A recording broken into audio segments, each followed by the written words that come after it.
Muitas pessoas têm tido seus sonhos destruídos pela falta de confiança absoluta em Deus. A Bíblia está repleta de exemplos de grandes sonhos cumpridos para a glória de Deus.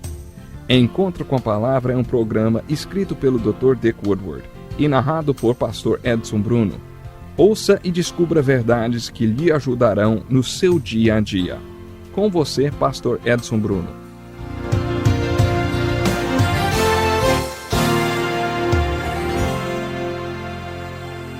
Bem-vindo ao Encontro com a Palavra, um curso que nos ajuda a estudar a Bíblia.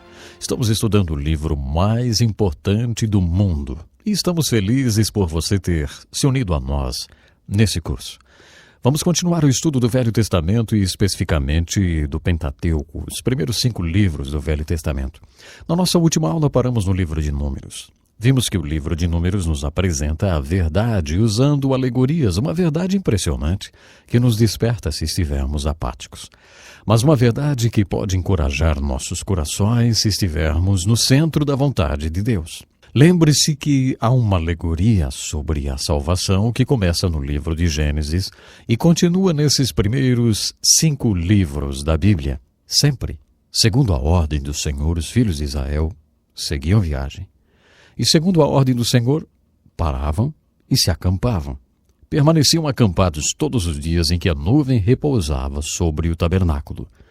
Quando a nuvem se detinha muitos dias sobre o tabernáculo, os filhos de Israel cumpriam a ordem do Senhor e não partiam.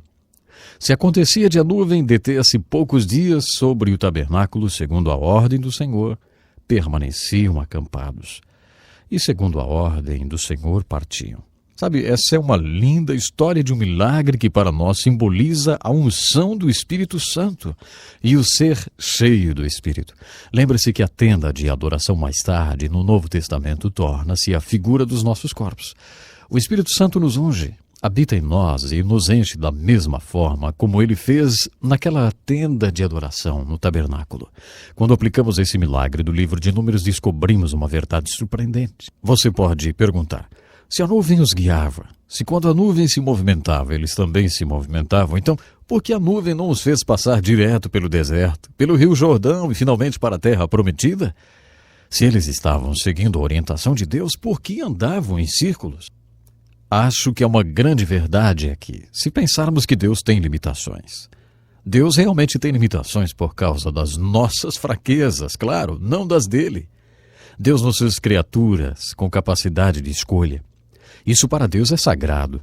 Ele não vai violar a nossa liberdade de escolha, nunca. Em todo o universo, Deus nos deu a oportunidade de escolher. Somente para nós. Nós temos essa oportunidade. O que há de especial no homem se comparado a tudo mais que Deus criou na terra? Deus criou só uma criatura que pudesse fazer a vontade dele por livre escolha. Essa é uma parte muito importante do plano de Deus. Isso o limita na sua capacidade de nos dirigir. Deus parece ser limitado pela nossa falta de fé. Se nós temos fé para crer e reivindicar todas as bênçãos de Deus para nós e aceitar a sua boa, agradável e perfeita vontade para a nossa vida, então Ele pode nos levar para a nossa terra prometida espiritual. Ele pode nos abençoar e nos dirigir para o centro da sua vontade. Mas, se nós não crermos, então Deus fica limitado pela nossa falta de fé. Não é que lhe falta poder, claro que não. Deus é limitado no sentido de que nos fez criaturas com livre escolha e nunca nos forçará a fazer coisa alguma. Deus pode fazer uma pressão sobre nós, Ele pode nos fazer várias ofertas difíceis de recusar. Algumas vezes a única coisa que nos sobra fazer é nos render a Ele e à sua vontade. No entanto, Deus nunca nos forçará coisa alguma, porque Ele nos criou com a capacidade de livre escolha, com o livre arbítrio. A liberdade de escolha é uma verdade interessante, contida na aplicação desse milagre no livro de Números. Quero enfatizar essa aplicação agora. A verdade da presença de Deus em forma de nuvem durante o dia, em forma de coluna de fogo durante a noite, veio sobre a tenda de adoração, o tabernáculo, e a encheu. A nuvem se tornou o centro, vamos dizer assim, ao redor do qual o povo de Deus encontrava a direção divina. Acho que a aplicação desse milagre é, muitas vezes, a história da minha vida e também da sua vida. Há o que chamamos de vontade orientadora de Deus e vontade permissiva de Deus. Se Deus é Deus e se Ele é todo-poderoso, nada pode acontecer sem que Ele permita. Mas também há a vontade orientadora de Deus. Imagine dois círculos, que eu quero dizer, um dentro do outro, com o mesmo centro. Dois círculos, um dentro do outro. O círculo interno representa a vontade orientadora de Deus e o círculo externo representa a vontade permissiva de Deus. Existem muitos crentes que passam grande parte de suas vidas na vontade permissiva de Deus e poucos que passam a vida dentro da vontade orientadora de Deus. Eu acho que é isso que está ilustrado na nuvem e na coluna de fogo que não levaram o povo diretamente do deserto para a terra prometida. O Novo Testamento, no livro de Hebreus, diz que eles não entraram na terra prometida por causa da sua falta de fé. Outra verdade interessante contida no livro de Números está no capítulo 11, que fala sobre a carne e o maná. Deus os alimentou sobrenaturalmente com maná. Em hebraico, maná quer dizer, o que é isso? Eles nunca descobriram o que era aquilo, então eles chamavam de, o que é isso? Se você quiser dizer o que é isso em hebraico, diga simplesmente maná. É interessante notar que quando eles entraram na terra prometida, Deus cessou de mandar o maná. Mas enquanto eles estavam no deserto, Deus supriu suas necessidades sobrenaturalmente. Essas pessoas sempre reclamavam com Moisés. Elas o pressionavam com suas reclamações. Parte disso está escrito no capítulo 11 de Números, onde se lê: então os egípcios que tinham vindo com eles começaram a ter saudades das coisas boas do Egito. Você percebe? Outras pessoas saíram no Êxodo junto com os hebreus. Eram os gentios, egípcios e etíopes que saíram junto com eles. Esses egípcios desejavam as coisas boas do Egito.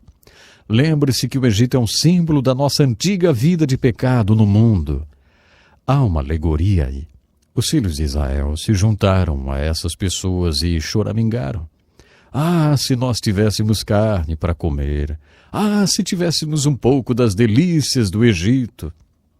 O ruim disso tudo é que eles preferiram carne ao maná. Esse não é o ponto. A questão está relatada no capítulo 11 do livro de Números. Várias vezes eles choramingaram. Ah, o Egito, que saudade do Egito. Eles não desejavam tanto assim a carne, eles desejavam o Egito. Alegoricamente, isso é uma figura do que acontece com aqueles que foram salvos e libertos. Deus os livrou da sua vida de pecado, do Egito espiritual.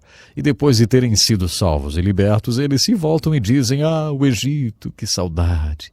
Sabe, eles começam a ter saudade dos seus antigos caminhos e pecados, dos amigos, dos relacionamentos. Quando alguém que foi liberto do Egito se volta e diz, ah, o Egito, isso entristece muito a Deus. Ele então diz a Moisés, diga ao povo para se purificar, porque amanhã terão carne. Diga-lhes que o Senhor ouviu os seus lamentos por causa de tudo que deixaram no Egito. Aí está a questão, não era carne. Deus disse que lhes dará carne até que lhes saia pelos narizes. Ele disse, vocês rejeitaram o Senhor e vocês estão chorando por causa do Egito. Esse é o ponto. Depois que ele mandou a carne, também mandou uma praga. No Salmo 106, verso 15, isso é colocado da seguinte forma: de sorte que lhe satisfez o desejo, mas fez definhar as suas almas. E ele fez isso porque o povo desejou a carne e o Egito, e foi o desejo pelo Egito que entristeceu a Deus. Vemos nessa história uma grande verdade para ser aplicada. Novamente tem a ver com o fato de Deus ter nos feito criaturas com livre escolha. No Evangelho de João, quando Jesus encontrou-se com os apóstolos, a primeira coisa que ele perguntou foi, o que vocês querem? Foi exatamente isso que ele perguntou quando se encontrou com André e alguns outros discípulos. O que você quer? Você já percebeu que Jesus frequentemente testa as pessoas fazendo a pergunta, o que quer que eu faça por você? Ele disse para a mulher no poço, se você soubesse com quem está falando, o que pediria? Isso seria uma maneira de testar o caráter de nosso espírito. Imagine se você estivesse orando a Deus e ele perguntasse, ei, o que você quer? As Escrituras dizem que Deus nos dá conforme o desejo do nosso coração. Isso é um grande consolo, mas também é um grande desafio. Quais são os desejos do seu coração? Você anseia por riquezas verdadeiras, por coisas espirituais? Lá no fundo do seu coração você não diz, o Egito. Imagine que a sua vida fosse um livro. Deus daria o título, os tópicos dos capítulos, o prefácio, a introdução, e aí mandasse você escrevê-lo e dissesse, pronto, termine a história do jeito que quiser.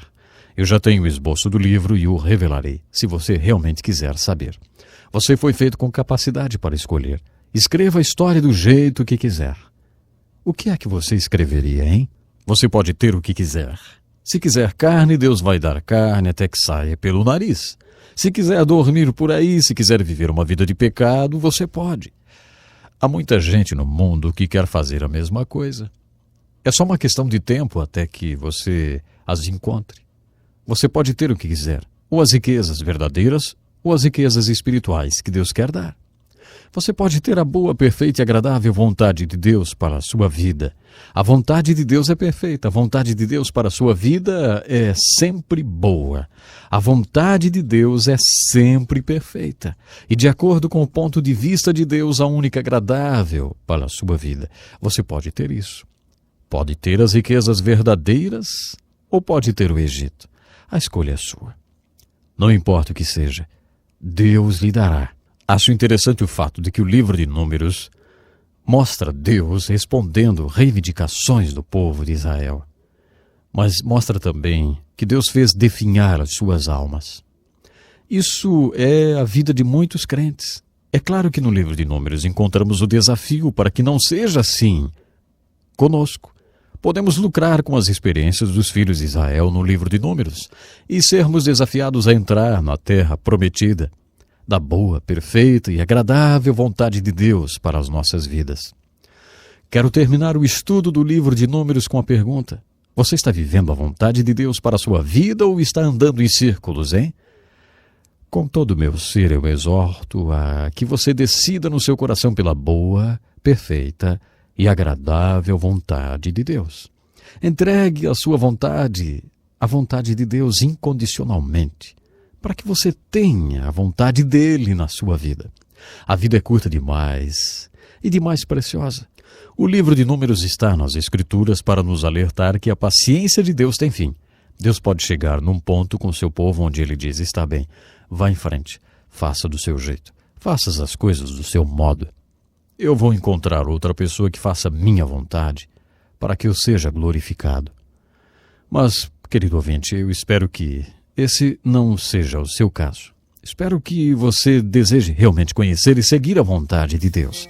Esteja conosco na próxima lição para quando novamente teremos aí o nosso encontro com a palavra. Até lá então. Que lição importantíssima. Obrigado, pastor Edson Bruno. Prezado ouvinte, coloque em prática o que você ouviu aqui. Sem dúvida, sua vida será grandemente abençoada. Este é um estudo escrito pelo Dr. Dick Woodward, na voz do pastor Edson Bruno. Escreva-nos e solicite o material. Nosso endereço é Encontro com a Palavra, Caixa Postal 2011, CEP 89201-970, Joinville, Santa Catarina. Até o nosso próximo encontro com a Palavra.